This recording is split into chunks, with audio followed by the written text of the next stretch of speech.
what in the world did I just watch in that game between the Bears and the Giants, in which the Chicago Bears lose by a final score of 20-12. Folks, I am still disgusted. I'm sick to my stomach after that performance by the Chicago Bears on the road in New York against Giants. Oh my goodness, a lot to talk about. Let's get into it. What is going on, y'all? Faiz Sports all back at it with another video. And if you are still a Chicago Bears fan after that loss, I commend you because that was brutal. Yeah, let's talk about this game here, people. There's so many angles to start from, so many things. But as always, I'll start with the good. All right, let's start with the good before I get into the bad because there was a lot of bad, okay? So with the good, Justin Fields, as sad as this sounds, had his best passing effort of the entire season so far.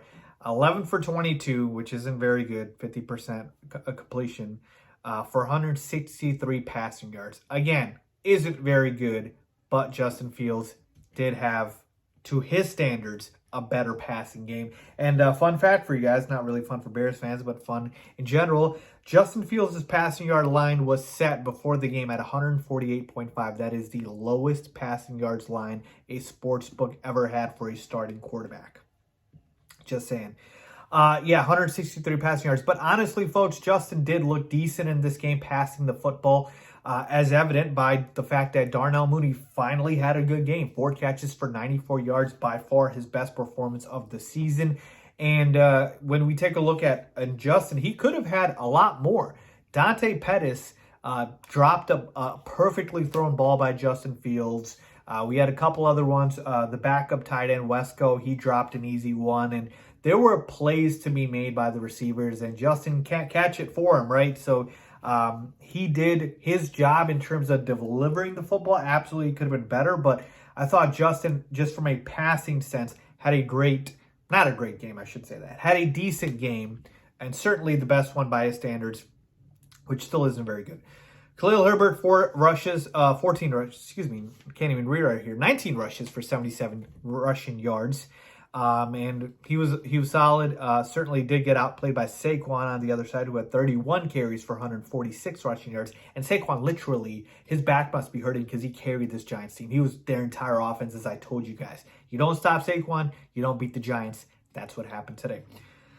So as far as the good, that was probably the only good I could think of in terms of just the passing game. We actually had a deep shot down the field of Mooney. Like, it seemed like Justin finally had, okay, over 20 pass attempts. But,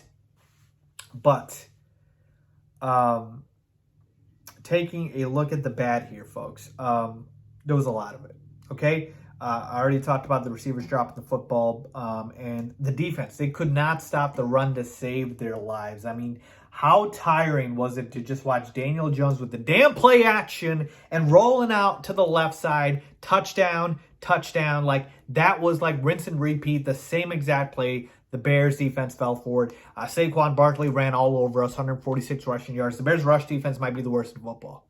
I mean, Aaron Jones ran all over us, and now we have, Saquon run all over us. Like, this is bad. Even Dameon Pierce had a good game against us last week.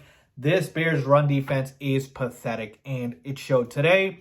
Offensive line was horrid. Justin Fields had 6 sacks now. Yeah, he could have held on to the ball too long on a couple of those, but some of those, yeah, the pocket was not great, and Justin Fields was not getting any favors by his offensive line. Cody Whitehair got hurt in this game. He was ruled out, and it was just bad in this one for the offensive line. Wide receivers couldn't catch. And then we even special teams. You thought the kicking game is great. Michael Badgley, the backup kicker we signed because Santos was out. He scores all the points for the Bears, right? But no, Velus Jones Jr., who had his NFL debut, muffs a punt. And that effectively ended the game. Now, I'm not blaming the entire loss on Velus.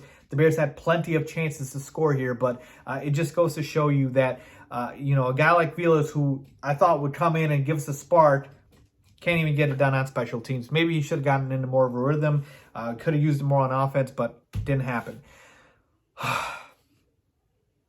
Overall, folks, here's where I'm at. The most frustrating part about today was the fact that, again, we were ultra conservative. ultra conservative. Matt Eberflus would just never go for it on fourth down. Just punt after punt after punt. Now, sometimes it worked out for him, but it was karma at the end right there, right? The Bears punt on 4th and 2 when they should have gone for it late in the end of the game. And then the Giants, run the ball 3 times, and then they punted back, and we think we have another shot at it. And Velus Jones Jr. muffs to punt. Like, you cannot coach that conservatively, Matt Eberflus. Like, that's a problem. And Luke Getsy's play calling, man, still not great to me. Still not great to me. 3rd and shorts, and you're dialing up screen passes instead of getting some slants here, or you're making go routes. Like, I don't know, man. It's confusing at this point, because you would think you can make it a simplified offense here. At one point, this Giants team did not have a quarterback. Did not have a quarterback. We couldn't stop them on defense, and we couldn't score on them. Like, that's a problem here, people.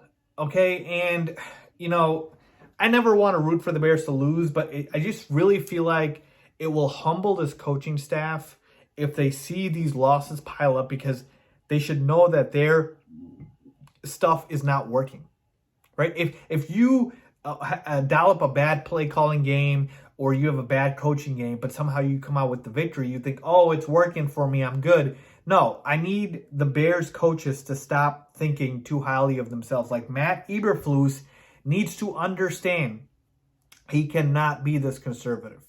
And same thing with Luke Getsy.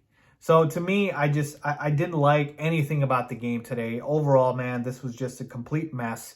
The Bears should have won this game.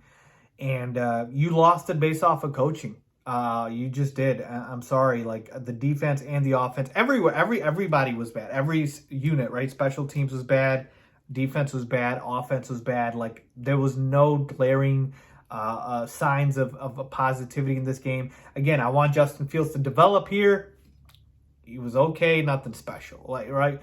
Could have been a lot better in this game. Had great scrambles for 30-yard runs, but that's not how you realistically pick up, first downs in this league. You can't just do that. So it is what it is, people, at this point. I mean, I guess Darnell Mooney was the best part about this game. 94 yards on 4 catches. Maybe that was the best part, but I'm just disgusted by what I saw in this game. You can't beat a team without a quarterback in the second half. Let's see what happens here, people. But yeah, what are your thoughts? Bears lose 20-12 in this one. Leave a comment down below. Your biggest takeaways here. Give you guys mine, as always.